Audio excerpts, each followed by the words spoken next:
Good afternoon. July 27th, my last Thursday as somebody in their 50s. And the end of the dog days of summer. It's Matthew Holt. I am the THCB gang leader, founder of the healthcare blog, and which itself, by the way, is coming out to a birthday, nearly 20 in just under 2 weeks. So probably do something about that as well. Okay, who's on THCB gang today? Medical historian Mike Magee, Jen Goldsack, the CEO of the Digital Medical Society, Kim Bellard, regular writer and contributor to THCB, and Robin Farmanfarmaian, who is professional speaker, entrepreneur, author of Patient and CEO, and we are ready to rock. So, hi everyone, great to see you. Thanks for coming on the Thursday summer. So my achievement for this last week was I saw a lot of water polo, which I still don't understand at all. I went to some guy wanting to a tournament. There was a foul every 5 seconds in water polo, and if you have a very strong right arm and can sit in the middle and throw the ball, you score all the time. But my former colleague at Health 2.0, Kim Kruger, was captain of the Stanford team when they won the national championship. So I didn't know it's as simple as it is, but she must have just been very strong and sat in the middle and threw the ball a lot. Anyway, I'll ask Kim. She's now the coach. She's now assistant coach back in Stanford, so we'll see how that. Ask her how the game is. I also went to Disneyland, and I saw, talk about strong right arms and left arms, I saw Shohei Ohtani, the unicorn baseball player playing for the Angels.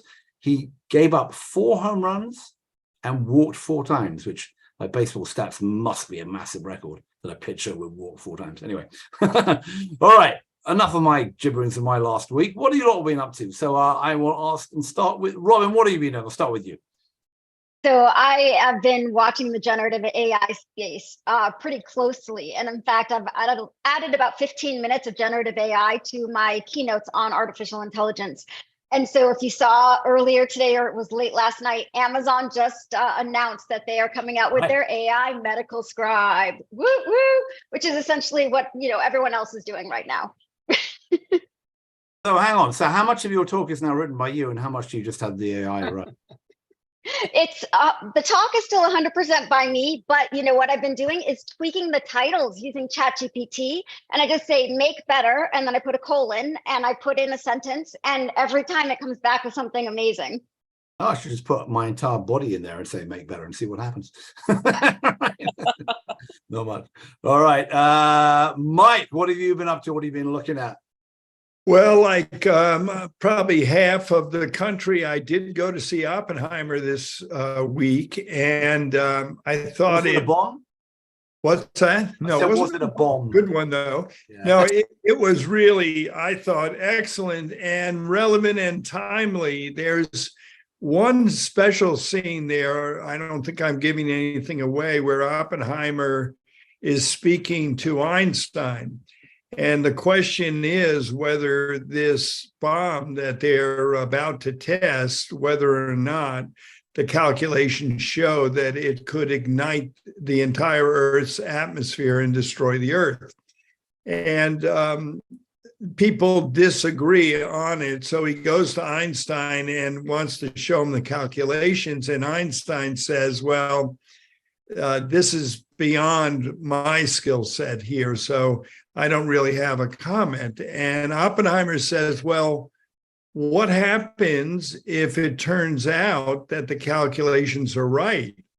And Einstein looks at him and he said, well, you're going to have to go then and talk to Hitler.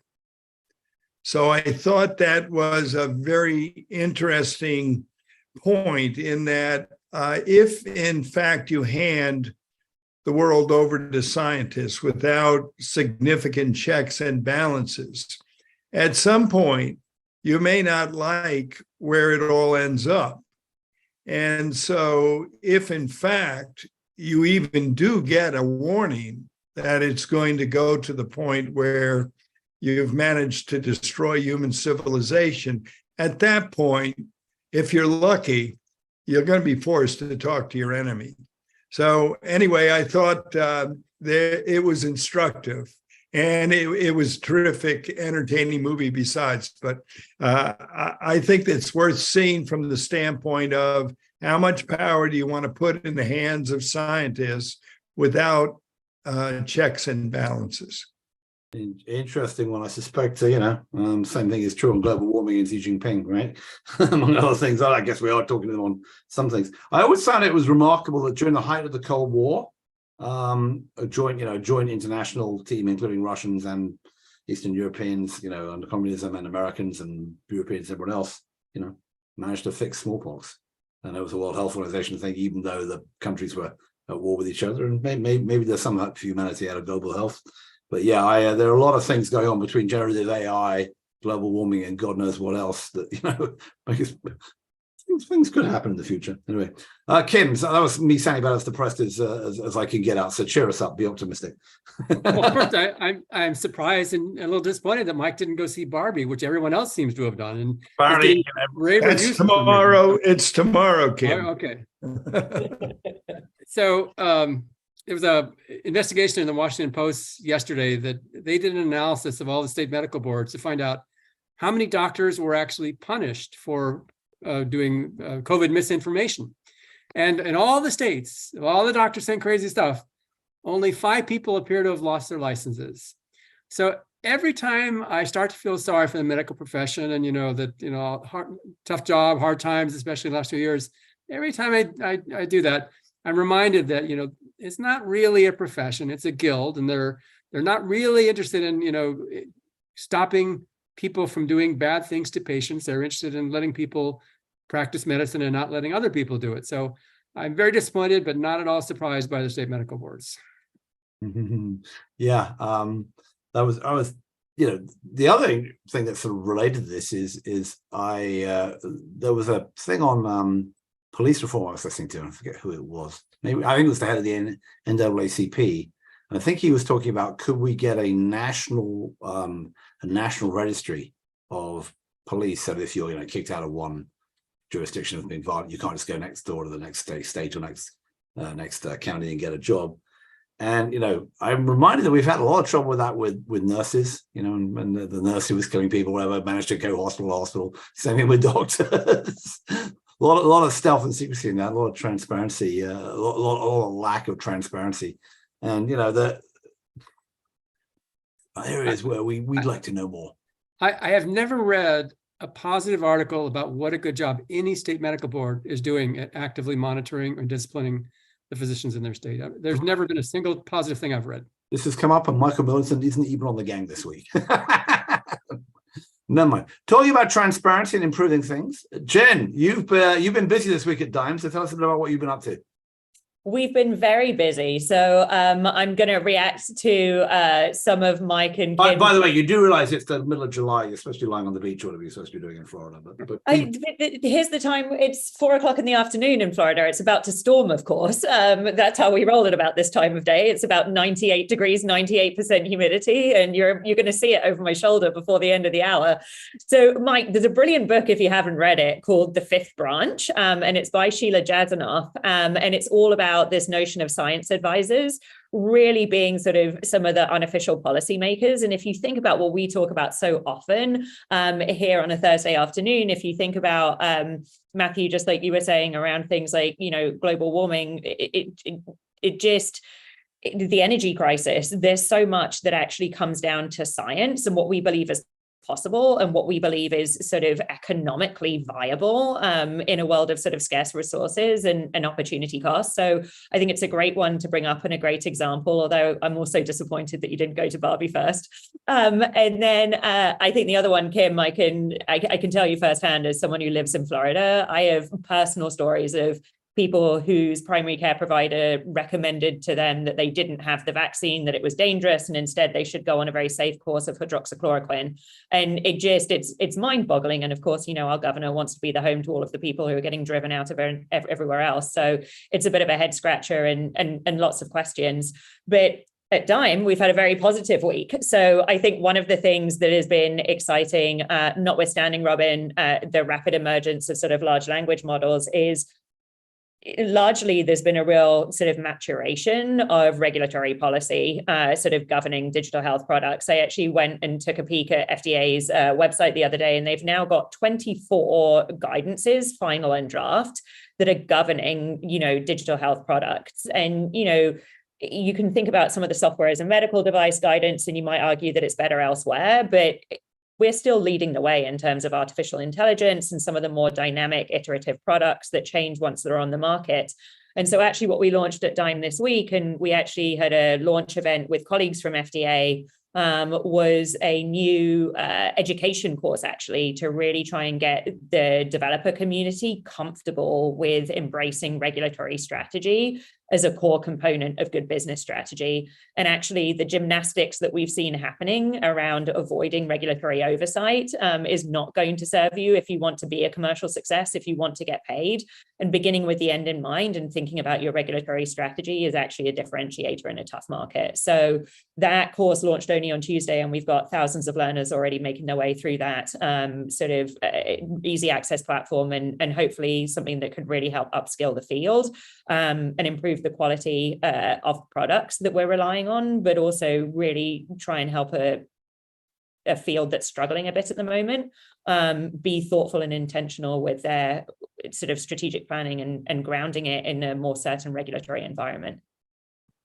So Jen, go, not a million feet up, but a few thousand feet up from where you are. How much of sort of FDA regulatory stuff around digital and digital plus products is just around prescription digital therapeutics? How does that relate to software as a medical device? Is that in the same bucket of what you've been doing? And what else is in that big blob? Because if you go back to the early days when the old men with gray beards were like doing digital health a while back, there was the goal that this would somehow get used by patients to patients. It was providers would deliver something digitally to patients, but it wasn't very clear as to whether this thing was like a drug or not. And then we've had all these examples of people trying to make it like a drug in order to get paid more, which is the folks at the Prescription Therapeutics Alliance, Digital Therapeutics Alliance and elsewhere, who you know well. That seems to have some business issues. I don't know if there's any technical issues, but then there's all this other stuff, which now it's, is it with the drug? Is it not with the drug? Does it need to go through a clinical trial? Is it not? What do we have to prove to show that it works? How do we pay for this? That's like a messy area there. So can you give us a kind of overview of what you think is in the bucket of the FDA should care and regulation should matter, and what can we get away with that's not there? I mean, well, if you want to make me queen for the day, I've got all sorts of opinions on what I think it should be. And I just want your take on right where we are now across the board. No, of course. Digital health under this bucket, or is it just some stuff, or where's the line drawn? So you specifically asked about sort of digital therapeutics and, digital plus products and how they relate to software as a medical device. And, the reality is that's a pretty small carve out of the market. Let's talk numbers that granted are absolutely enormous, but let's give it some context. Healthcare in the US, what are we at now? $4.3 trillion industry. Life sciences. So all of the drugs that we talk about being so expensive, all of the biologics and traditional medical devices are only about 500 to 600 billion. So as a carve out of the overarching healthcare market, substantially smaller. And then you think about how much of that market can be taken, for example, by digital therapeutics, or how much could digital therapeutics, so specifically a software product that intervenes in someone's health. It's a very specific claim. How much of that market can it take? Probably not that much, if we're honest. And so I think we over anchor when we think about digital health products to digital therapeutics, no matter how powerful I think they can be to either support the success of other traditional molecular products or as standalone therapeutics. A lot of what you were describing, we thought about these sort of digital tools that might facilitate patient engagement. They're not making a medical claim, so they don't fall under FDA oversight, even though I think they are high value products. I think there's the interesting growth area that's come out of the clinical decision support sort of categorization, and a lot of the more sophisticated decision tools, some of those diagnostic tools that are running off imaging data, they fall under that clinical decision support guidance. And then the interesting thing is, if you actually look at digital products that have been approved, there's something like 1,500 cardiology products and radiological, software products that help us read or react to imaging data that have been cleared or granted de novo status for years and years now. So the digital product landscape is actually pretty mature. And I think that we need to be more expansive in our thinking about what it is and what it can be beyond the digital therapeutic. Well, I just saw a tweet today. This is, I think, related, but so Farzad, I'll say this wrong, Mostashari. Mostashari.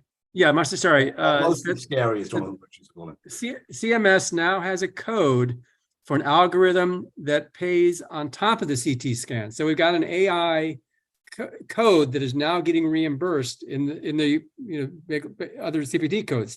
So, and he said this will be a problem, and I can't agree more, because whatever they're paying is going to be way too much, if not now, then in the near future. And if we lock in AI recommendations in the current pricing, we are going to add lots of money to a healthcare system instead of using AI to make it cheaper and more effective. So I agree. I'm very worried about this, and I think it's a terrible precedent.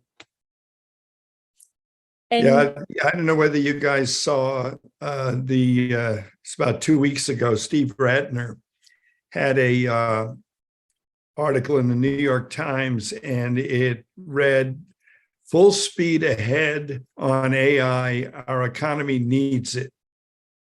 And I saved that because I think it's exactly the wrong message. Without people saying this out loud, this is in part why we're at 4.3 billion now. And it didn't happen without the active support of the deans in the major medical schools and of the academic giants who were full-fledged patent partners with pharmaceutical industry and with the health insurance industry. Clearly, the growth did not trickle down to the patients, but it did enrich both the careers and the incomes of all of these people over a 20-year period. So now, if Steve Ratner is saying, what we should do is AI with a kabang, because it's going to be good for business. It's going to accelerate the economy and maybe take care of our commercial real estate space that's being evacuated at an alarming rate. I think the major overlap you're going to see here is with the healthcare industry. And I think that's where the venture capitalists are going to put their money, because for two reasons. Number one, it's a sector they're fully familiarized with. And number two, they've done it before. So I believe that they feel that if they can take AI now and energize once again and expand the healthcare industry, we won't be at 4.3 for much longer. We might be 50% above that again. So let me steer this a little bit. I wanted to go two directions of this, right? One is, how far into all the different things that are digital is regulation going to come, and what is that going to mean for the industry? And the second is, and I want to drag you in this one, Robin. There was a study I'm trying to find which came out of I don't know which magazine it was in. It was called Combining Human Expertise with Artificial Intelligence from Radiology. And what they did was, this is just something released today or yesterday, they studied radiologists on their own, AI on its own, and radiologists with AI.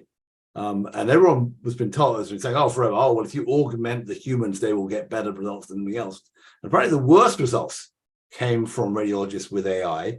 And the second best result, and then the radiologists on their own and the AI on its own in radiology did better than those groups. So we haven't figured out how the humans are going to work with the AI yet, whether or not we're paying them extra or paying them not extra. And so I guess, Robin, let me go to that.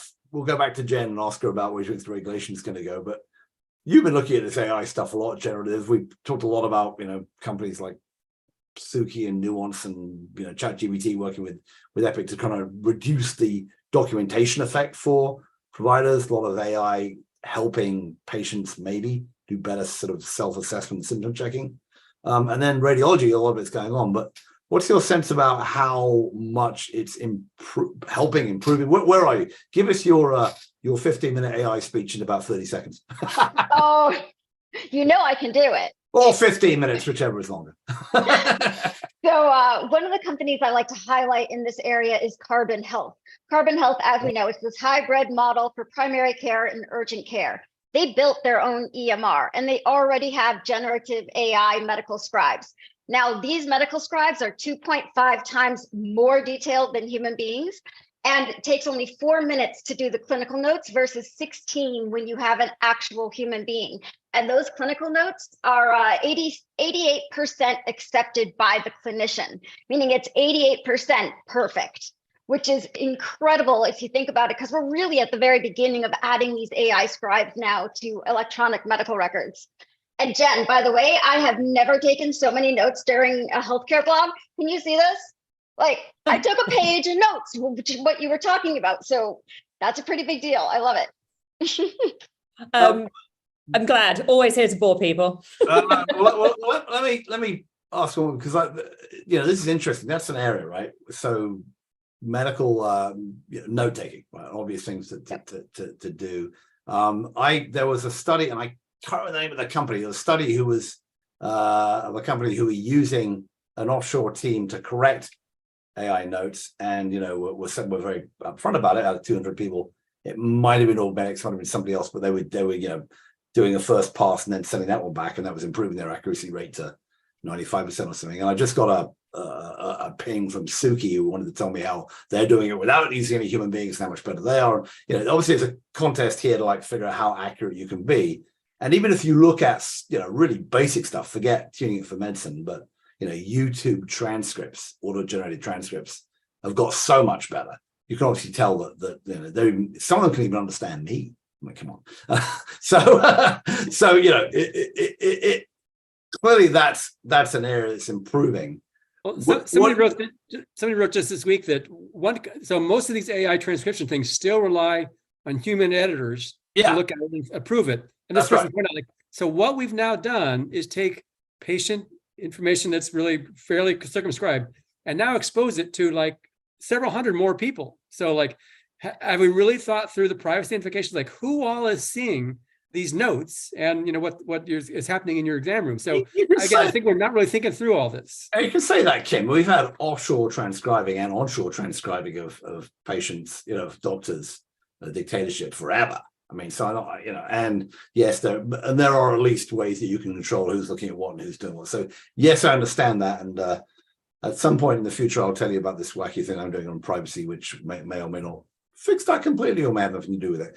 But anyway, but I agree, but I'm still trying to figure out where are the areas where this is going to make a big difference, or, you know, and so Robin, let me push you a bit more on that. Okay, so that's one area, sort of notes getting better. You can imagine the ambient AI, ambient voice dictation, producing beautiful notes. You know, some people you've probably all been on the Zoom calls where someone's had like the AI assistant doing work. And I think I used one called a Bridge, which was aimed first at patients, and now as a doctors, they're like a competitor to Nuance and Suki and all those guys. And 5 years ago, it was pretty bad in terms, and now it's apparently pretty good. So, you know, and if you think about the rest of the progress in AI, that doesn't, you know, I can see a time 5 years out where the note taking is basically fixed, and hopefully the AI is taking stuff out of the notes and making really, you know, the Cliff Notes version for the doctor and for the patient, and doing really useful stuff with it. And you can foresee that coming pretty clearly. But where else do you think we're seeing that level of impact, where you think things are going to be radically different to how they're done now in 3 years, 2 years, 5 years? So look at companies like Kehun. Kehun, if I'm pronouncing it correct, I think it's in Israel. Now, what they have done is they have put a knowledge graph on top of the large language models. And what a knowledge graph is really that database that is medical specific. And so what they do now is they can come up with the top 3 potential diagnostics around a problem. And because it has its own knowledge graph on top of the large language model, it is able to say why. So it points to sources. It says, okay, 97%, chance that the patient has X disease, 80% that they have Y disease. And then here are the exact sources and why we think that. And that's a really, really big deal in the world of healthcare. Of course, when you looked back at the attorney that had the 6 hallucinations of the case studies that he actually cited and put into the court, got into big trouble for that, of course. But if a doctor does that, it could mean somebody's life, right? And so being able to go through these knowledge graphs can make a really big difference. Well, so radiology has been for a long time held up as the place where AI is going to make a big difference soonest. But there's a study that came out this week that, so I don't know all the exact parameters, but apparently the AI made its recommendations to the radiologists, and only 30% of the time did the radiologists accept it, even though independent review found that like the AI was right, like 80% of the time. Yeah. But the radiologists trusted their own judgment more than they trusted the recommendations of the AI. So they chose to ignore the expert recommendations that the AI was making because, of course, they know better. Yeah, that's actually, I think, the same study I was trying to get I quoted worse. Kim, I've actually just pulled it up. It's an MIT Department of Economics study. First author is Nikhil Agarwal, called Combining Human Expertise with Artificial. And there's a whole tweet stream about it, which I'll retweet out. But yeah, it's interesting. I guess so. Jen, coming back to you, there's, as you work on the implications of this, right? Do you need FDA regulation to do a better way of taking notes? Probably not. Do you need FDA regulation, or should we have to take out the more interesting stuff out of the notes? Probably not. Do you need FDA regulation to give you a differential diagnosis suggestion? Maybe. Do we need FDA now we get the human being out of the equation, and now we're delivering this direct to a consumer or to maybe to somebody who's going to act on it. At what point are we going to get regulation around that? Because if you think about the workplace where the symptom chatbots are going, they must be heading in that direction right there. This is back to the argument of what do you do with this information? How much regulation does it require, and who's at fault? And as Kim wrote the other day about AI, who's liable? Mm-hmm. Well, I think the challenge is that it's not just FDA who plays in this space, right? And so if we remind ourselves what FDA is here to do, they're here to regulate medical products that are intended to diagnose, treat, or monitor disease, whether that's a molecule or whether that's a device. Somehow or other, we've decided to shoehorn this notion of software into a device category, and we're doing our very best that we can. But your question about, and it's clear in the clinical decision support guidance, or at least I think it's clear, that if you are simply presenting information to a clinician, that they could have gone to the library, or they could have gone to the EHR and they could have found it themselves, and they could have scraped it themselves. If you're simply assembling it for them to look at, if it's a visualization of data where they make the decision, that is not a medical device. But if you are making recommendations, or if you're autonomously taking next steps driven by the software, then that falls under sort of FDA regulation.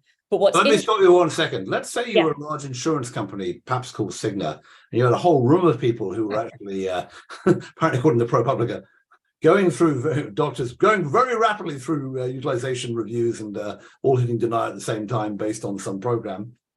It's like, where's that fall? Well, coverage we regulate that?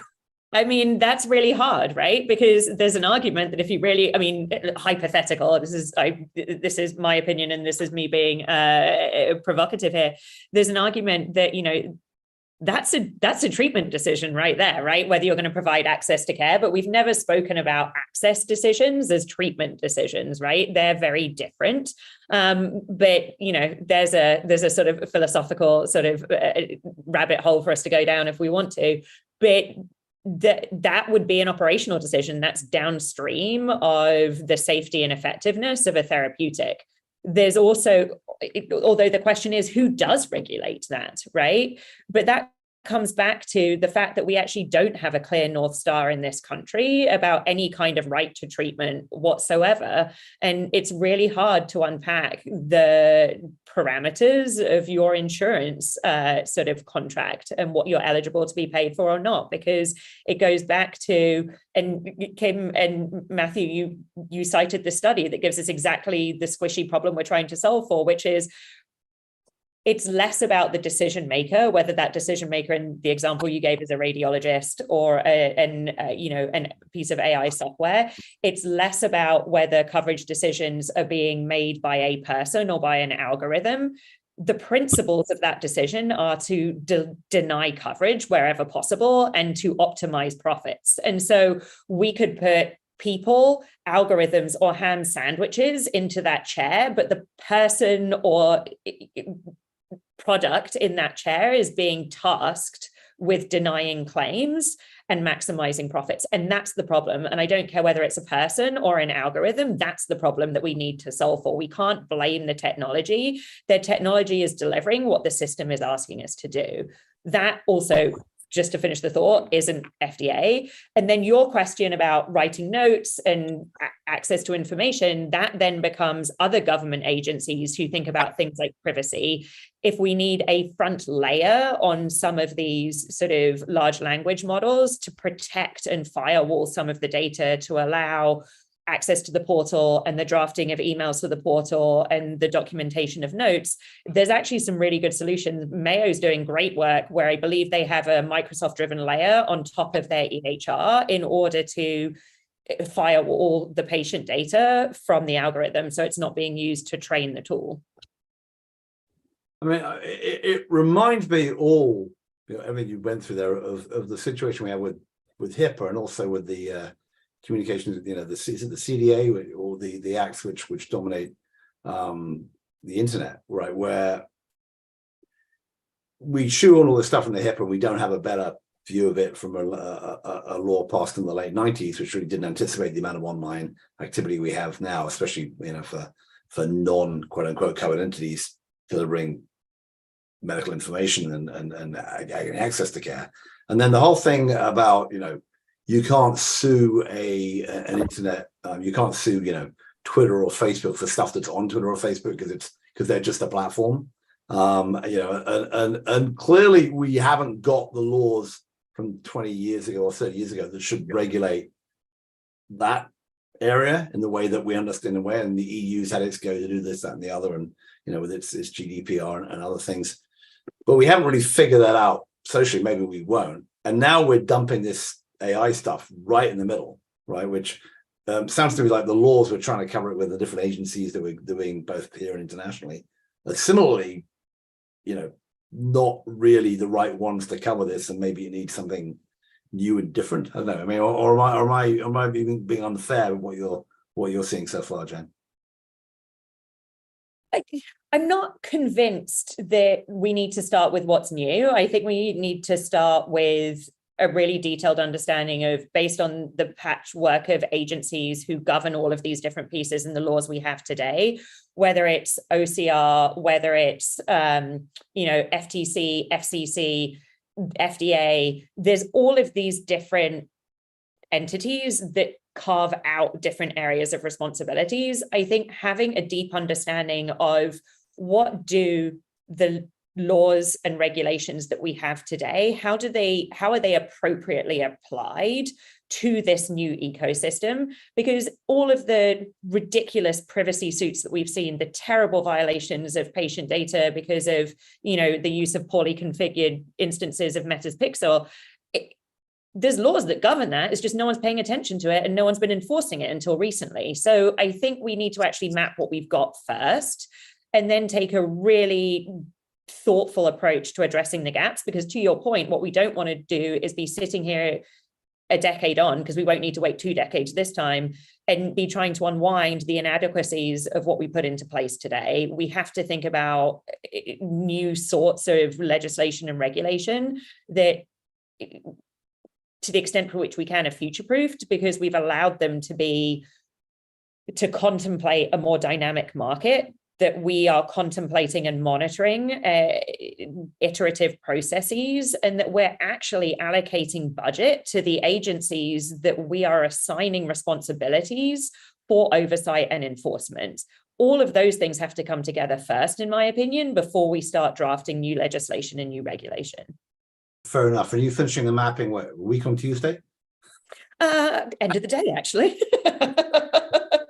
Mike, do you want to chime? You mentioned that in the chat you were doing stuff 30 years ago about this. So you want to mention a bit about what happened then? Yeah, what made me think of it is some of you may have been watching the difficulty that Mitch McConnell ran into today, where it looked to me like maybe he was having a TIA in real time on camera.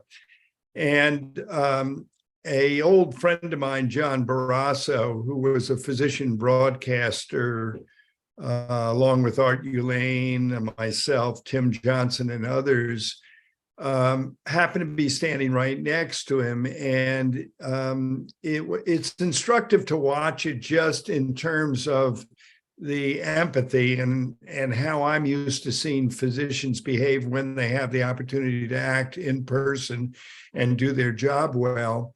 And he gently, on camera, as it's all being filmed, first says to him, Mitch, because Mitch is frozen there, do you want to say anything else? And he didn't get a response. And then the next thing he says is, in a very quiet voice, Mitch, do you want to go back to your office? And puts his hand on his shoulder and so forth.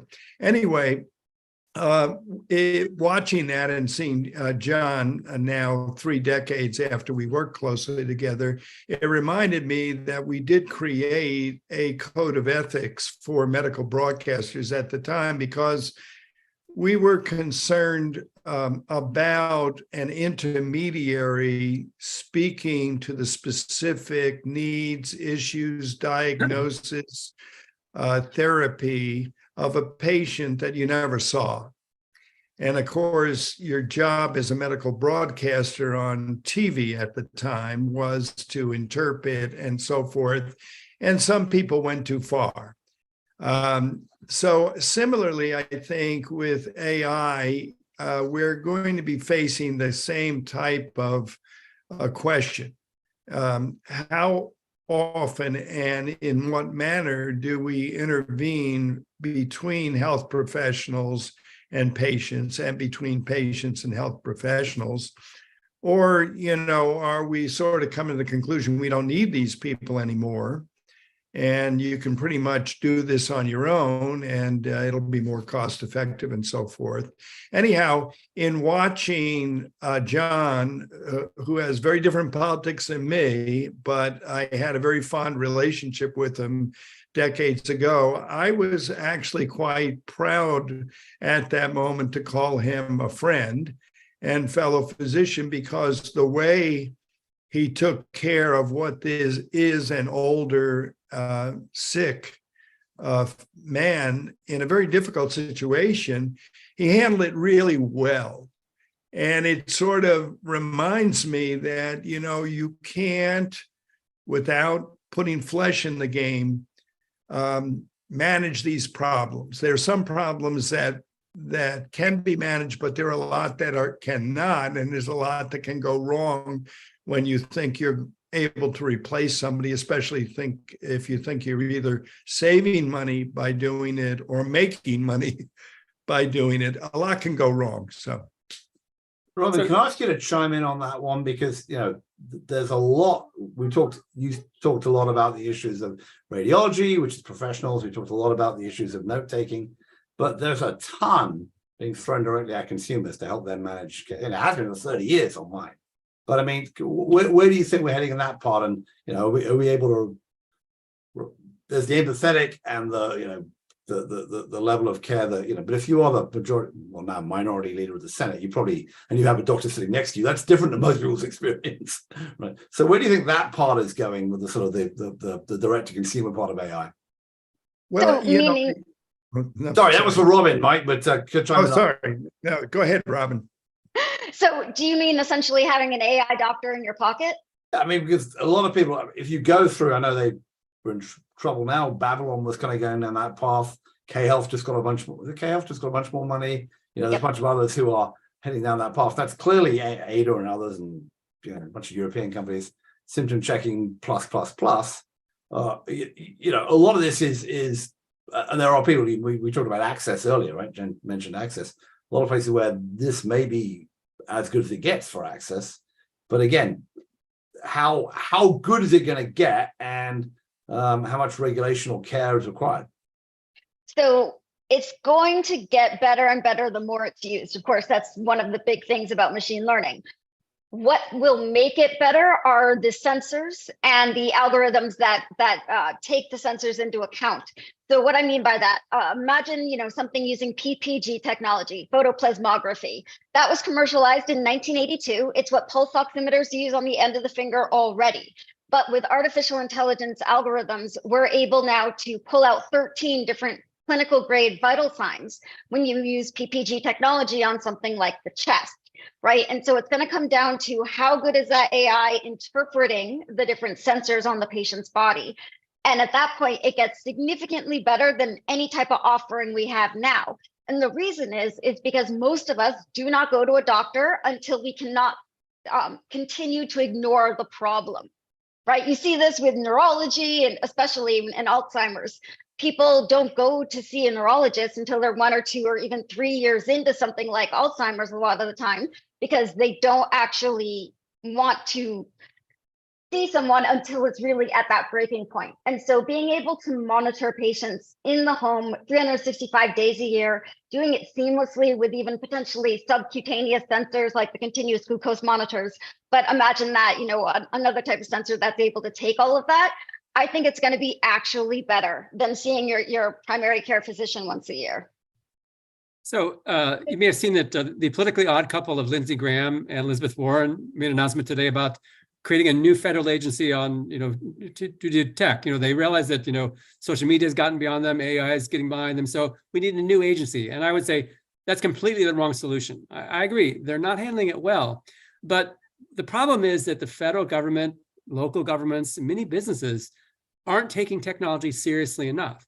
We have legislators that are geriatric, my age and older, they don't really understand the technology. We have regulators that don't really know how to use it. So it's getting beyond their grasp because we're not being serious about bringing it into the core. They have to recognize that technology is part of what they do and how they deliver services, and they need to be conversant with it. So every agency needs to be able to deal with this stuff and deal with it intelligently, and every leader has to understand it. So creating a new agency is going to create this new tech insulating, so it makes them further afield from what's going on. So I understand why they're doing it, and it's good they're recognizing there's a problem, but I think it's completely the wrong solution. So you agree with Jen that we should be mapping out what's happening now, but also, this comes down to the typical problem. There was you mentioned a book, Jen, which I completely forgot the name of already, the author just now. But I thought you were going to mention a different book, which is Michael Lewis's The Fifth Risk, which I think everyone should read if they haven't. Which is it's an astonishing book about how the Trump team took over, and this other book called How Can AI Democratize Healthcare, written by somebody called Robin FFF, possibly. but the Michael Lewis book, right, is about what happened in all these old bureaucratic agencies which have done things forever with expertise. We're talking about the Weather Service and the Department of Energy and these other ones, when people who really didn't care about government showed up and just didn't seem to care. And the risks, he was with it's called the fifth risk, because the first risk, he could identify the first couple of risks, and then by the time he got to the fifth risk, he couldn't figure out what it was. But if we have nuclear weapons and there are extra risks, wouldn't it be good if we could identify them? But what essentially the issue is that there was a lot of expertise across the government which had been there forever. Maybe it hadn't caught up in time with some different types of technology, but at least it was there. And then the kind of the anti-science part, and we go back to Mike's question about regulating scientists. So the anti-science part of the Trump administration, and others, was really getting rid of some of this. I mean, one example I know was that they moved huge numbers of jobs from the Department of Agriculture from outside of DC to like Kansas or somewhere.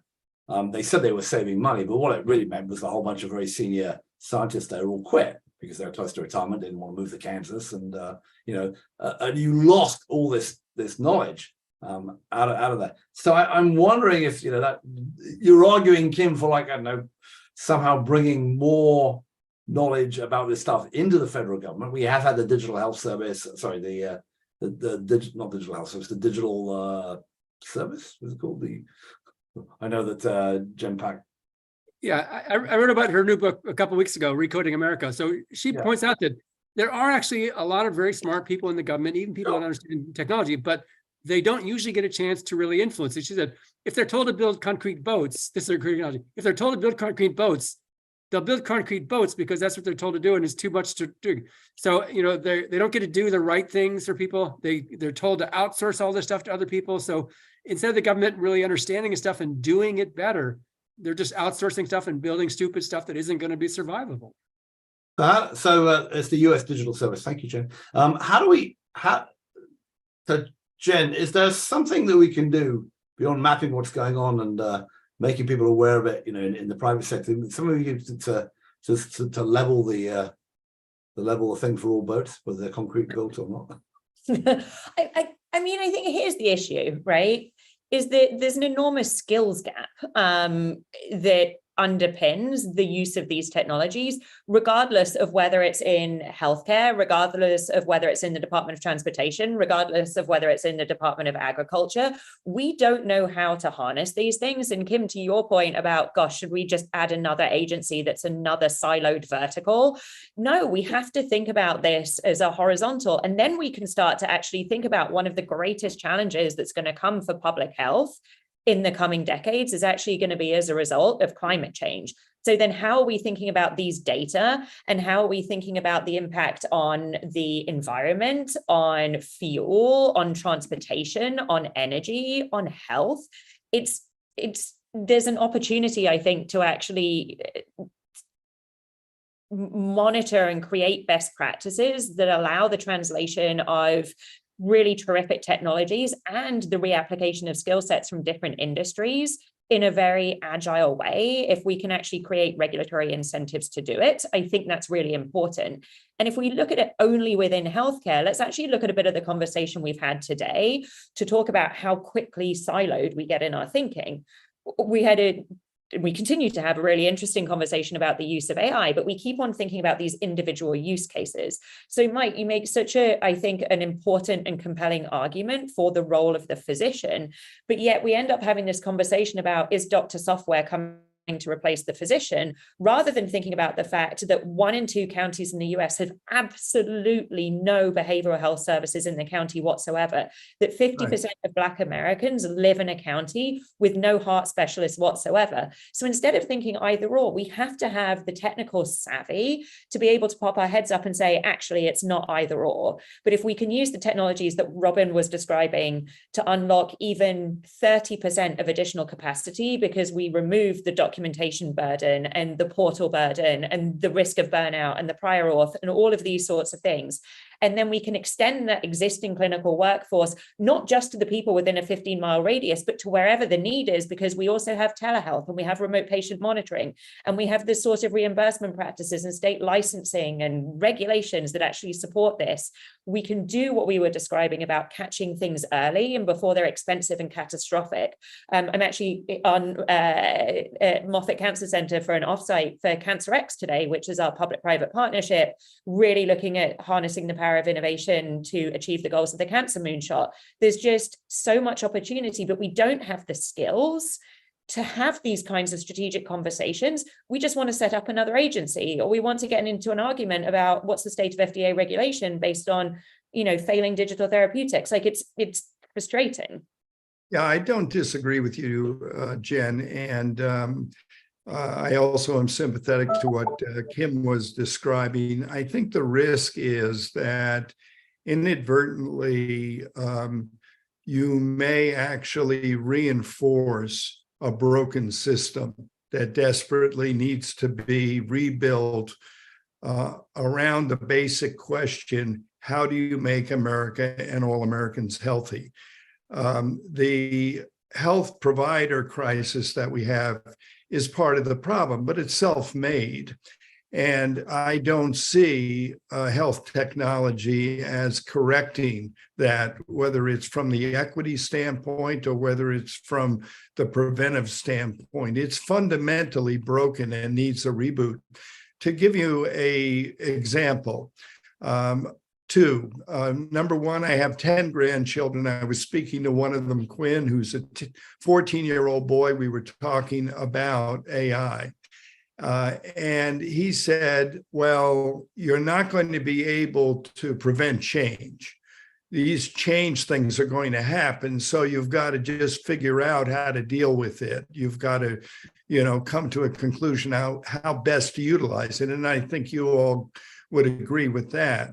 I also have one of my 4 children who's president of the Minerva University, which is supported in big part by Reed Hastings, and basically is a global university that's breaking all the molds for universities, and it's a very selectively trying to attract major entrepreneurs and Imagineer types of individuals, and giving them a global experience very early in their careers to deal with problems exactly like this. So what my feeling is that we can't run from technology. In fact, it has many potential advantages, and we should embrace it. But at the same time, I think we need a major liberal arts kind of a push into the ethical dimension of caregiving, whether it's doctors, nurses, hospitals, or whatever. And we need full-scale new models, not thinking or hoping that somehow technology is going to repair what we all know has been a broken and flawed and profit-driven system for 70 years. It's not going to work, is what I'm saying. And it has the potential to make things worse, even though we're all hoping for the best. The technology has to be applied to an equitable, fair, and rational modern system. And we don't have it. We don't even have a governance body to prioritize where we put our resources. So what I'm saying is, I'm not quite sure how we get that. I don't have the solution to that problem. But what I'm saying is the core question remains the same. How do you make America and all Americans healthy? Now, if you think you can get all the way there with technology while preserving the system we have, I say go for it. But I don't believe you can. I think you're going to have to push multiple levers at the same time, and somehow maybe use technology to convince people finally this thing is fundamentally broken and needs to be restructured. I think it's even worse than that, Mike. I don't think we have fundamental agreement anymore about public health, that it's important that, people get vaccinated, people have clean water, clean air. Right. There used to be a social contract about that kind of stuff, but I think that's broken. And if we don't get that, the medical system is moot. So I saw a survey today of Republicans in which 50% did not believe that Donald Trump had taken secret documents out of the White House, despite the fact there is, unbelievable amount of evidence to it. So maybe you're right, Kim. Maybe there is no hope of that. On the other hand, I did just come back from Disneyland. My car was being fixed, and although my wife didn't like it because you have to stop and charge it every 150 miles, we rented a Tesla, which is now as cheap to rent as any other car. And I did enjoy the fact that it basically drives for you. You can this auto steer thing where you can basically go to sleep as long as you have your hand on the wheel and remember to move it every 5 minutes. And that would sort of be said for the technology improving my experience there. But again, not everyone yet can afford a Tesla, and we seem to be going down the path of making very expensive electric cars. And in China, they're making $10,000 electric cars, and apparently they want to import them here. So who knows? All kinds of stuff developing. Right. That was just a word salad from me at the end there, but let's go to the wrap here. So I want to quickly go around and have everyone tell me what they are looking at, expecting, hoping for, thinking about in the next few weeks. So I will start with you, Robin.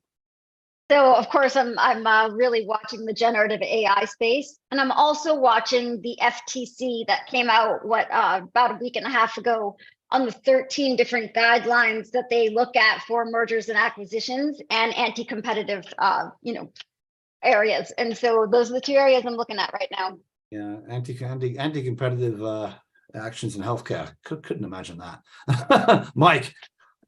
Well, I'm hoping and I'm optimistic that some of the work that you guys are doing in the technology space will actually trigger the types of transformation I'm thinking about. I would take a look at the website for Minerva University, just because I think it's useful to consider another sector and consider what they're trying to do. They're early in the process, but they're literally trying to take a very different but comprehensive approach and trying to be highly selective, selecting people who they think really could come up with the ideas that we need to advantage what's new and reform what's old.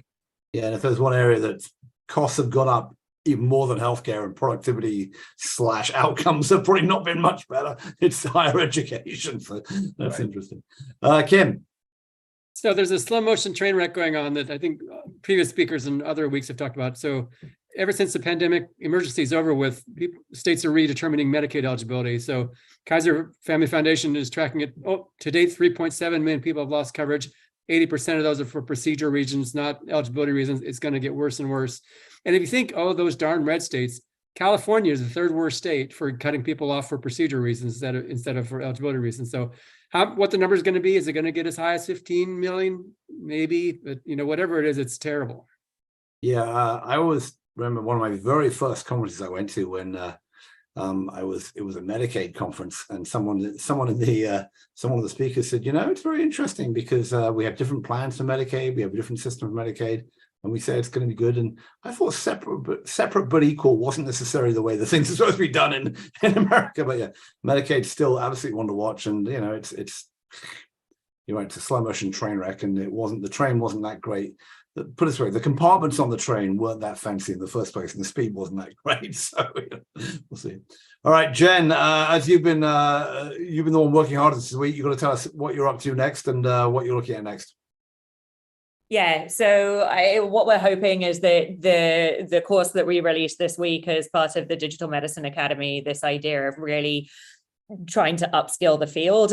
This most recent course focused on sort of developers and really getting comfortable with regulations, that we really are effectively giving people the information and the skills that they need, the capabilities that they need to actually optimize the development of these technologies. And Mike, back to your point, that we're not just trying to replace a broken system, but that we're actually taking the opportunity to think differently and to think about, if we had the opportunity to build from scratch a fundamentally different way of caring for people, of doing healthcare, not sick care, what are the products?